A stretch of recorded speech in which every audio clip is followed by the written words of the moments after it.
Good afternoon, everyone. What to do with that problem area? Stay tuned and I'll show you what I'm doing.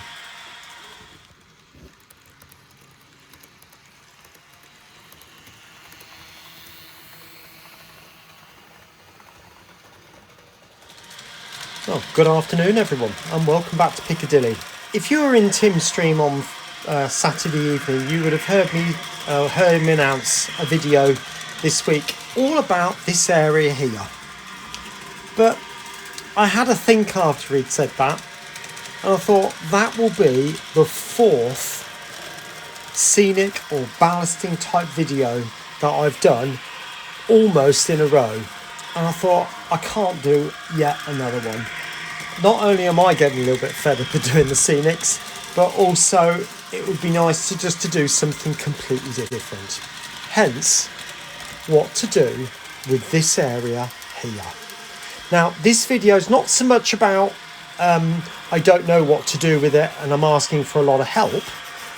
Although do please, if you've got a suggestion, I would love to hear it, because you might unlock something which I didn't think of, and it would be brilliant to hear from you. So if you do have suggestions, please do say. But hear what I've got to say first, and then I'd like it to fit in with that, if you don't mind. Now, just before I go too much further, you can see the whole area that I'm working with there. Now, to me, that is a bit of a dead area, and I do have some ideas of what I want to do with it.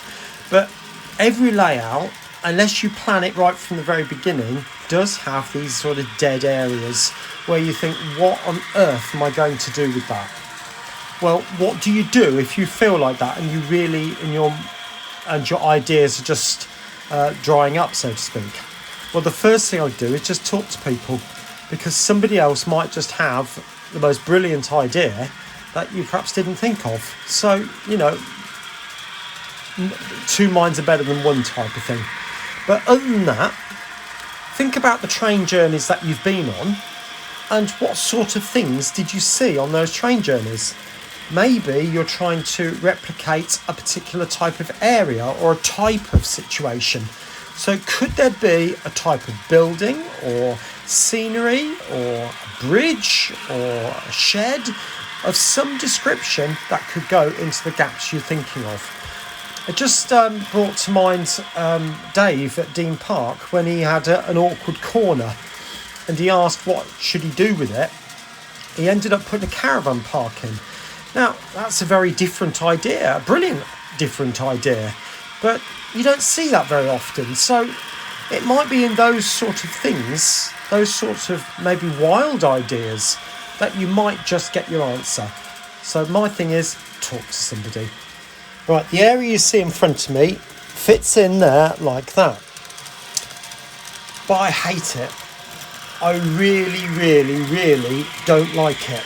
It's not so much the tunnels, because they need to be there for new mills. It's this bit. I really don't like it. And if you remember when I first asked for suggestions for this area, I said that I would quite like an industrial type theme with factories and buildings and offices, that type of thing, and almost like an entrance going in towards Piccadilly, as if I turn the camera slightly, it's a continuation of what you see over there. Now, I know we've got this area here, and I'm not going to remove that, clearly, but as trains go from here and go in that way, they come out, I take you over, down there, into platform 13 and 14. That's where they come out. So, my thinking is to continue with that theme. Now, if you remember, maybe 3-4 months ago, maybe, it was well before the lockdown anyway, I did a video on a 3D type backscene. And the idea of that was to take the original shapes of the buildings and mount them on cards so that they're standing proud. Now, what I want to do is a very similar thing to that, but actually go a stage further, putting in 2 or 3 layers of buildings with a picture at the back of all the buildings, as if you could see from miles and miles and miles.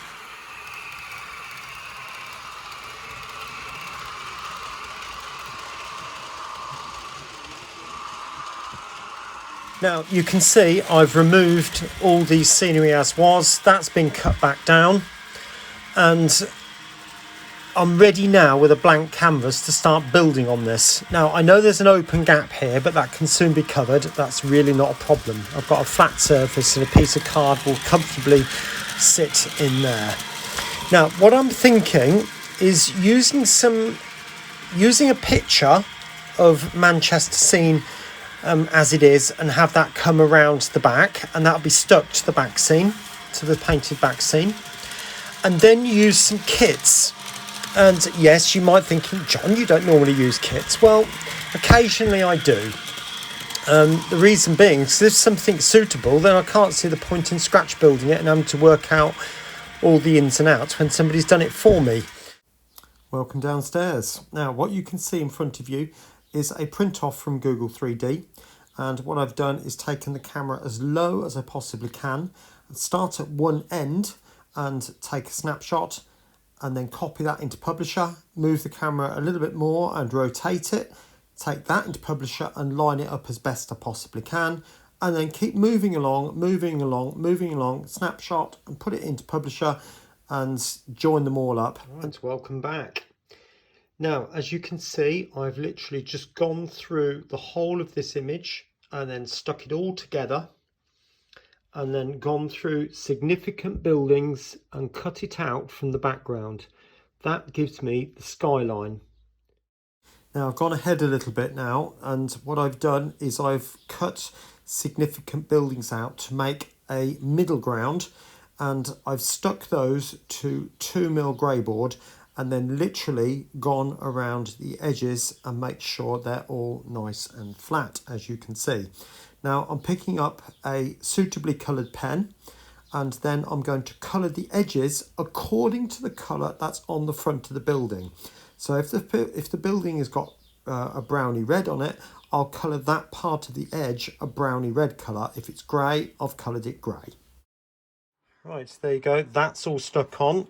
And I've also, although it will appear upside down to you, got that stuck with these spacers behind, which will then lift the fore scene, if you like, the middle bit out a little bit, so it gives it some depth.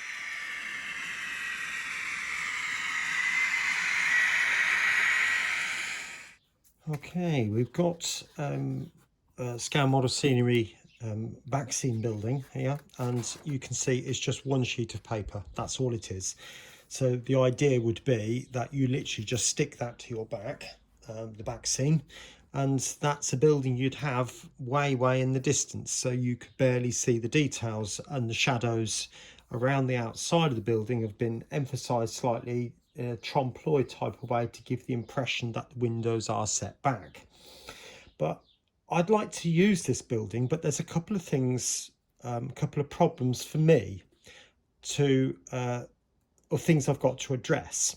Firstly, it's not tall enough. If you remember, I said I needed something 115mm.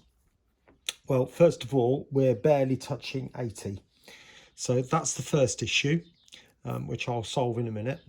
And secondly, I don't want it flat looking. I don't want, if I do that, and this is sort of, this is a laser print and they always come out ever so slightly shiny, I don't want you to see it all being completely flat. So.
Blimey, that's taken a long time. It's probably taken about an hour and a half to cut out all those.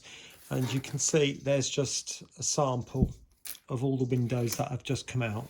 Now, probably don't need those anymore. I'm going to hang on to them for just a short time, just in case. But what I'm going to do now is start thinking about underlaying the windows themselves. Now, I've printed off some more sheets, and the idea will be that I then mount the paper version behind like that.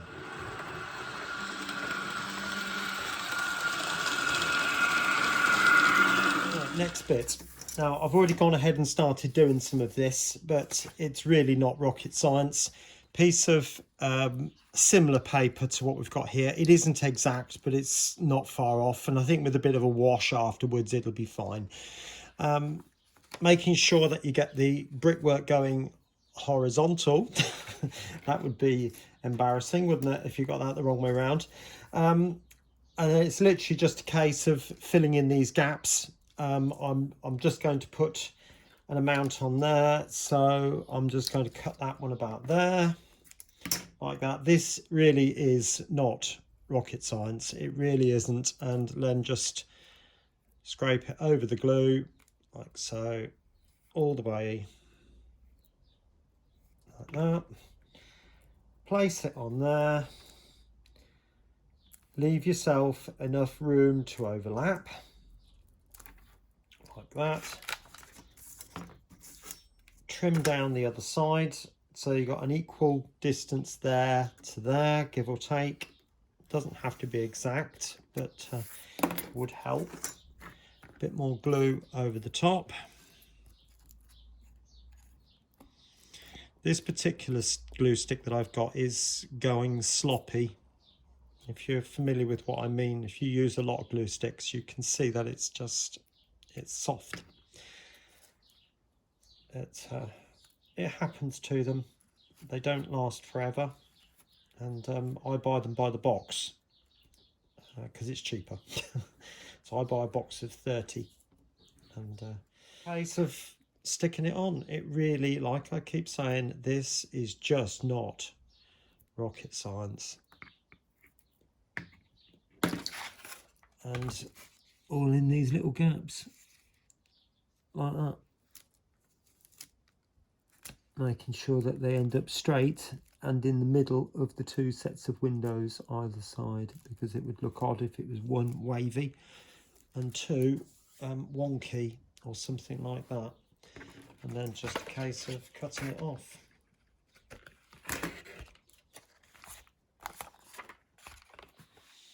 So actually that one's ended up, oh no, it's that one, wasn't it? But that one's a better colour. But you can get the idea. So I will get all of this bit done now. Right. Now what I've done here is I've taken the top strip of the building and stuck it to a piece of 2mm grey board. And then all I'm going to do is stick that on like that. And I've taken the name stone, if you like, and again on another piece of 2mm grey board, and that will then sit over the top of that central piece, because these two here are thicker, if you can see. So that will then create a little bit of a sort of centerpiece for the building. So all I'm going to do now is I'm switching now to my PVA glue and stick that on there, and I'll join you in a bit upon the layout.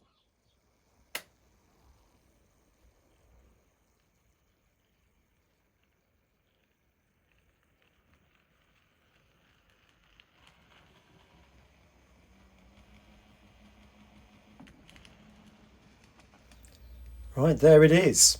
Now I must stress that is by no means the final look. This is just the next stage in where we've got to. What I hope you can see is that I've taken the flat image of that building from Scale Model Scenery, which was intended just to stick to your back scene to create an image way in the background.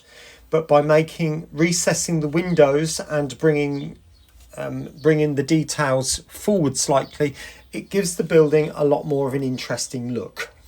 Now, I am still thinking about certain aspects of it, particularly this area down here. The bank will probably just come straight down as if it's going behind the building, but I'm actually in two minds whether to keep this bit here, the bit that goes underneath the lower bit. I might just cut that off and have the bank coming down by the side of the building to give the impression that it was just running along down the side. But I am planning to make that building look a lot more 3D, but in perspective, to give the impression that the building is going off into the distance. So it'll have a lot more a foreshortened type roof, that type of thing. And there will be a side on the building, that sort of thing. But I'll explain more about that in the next video.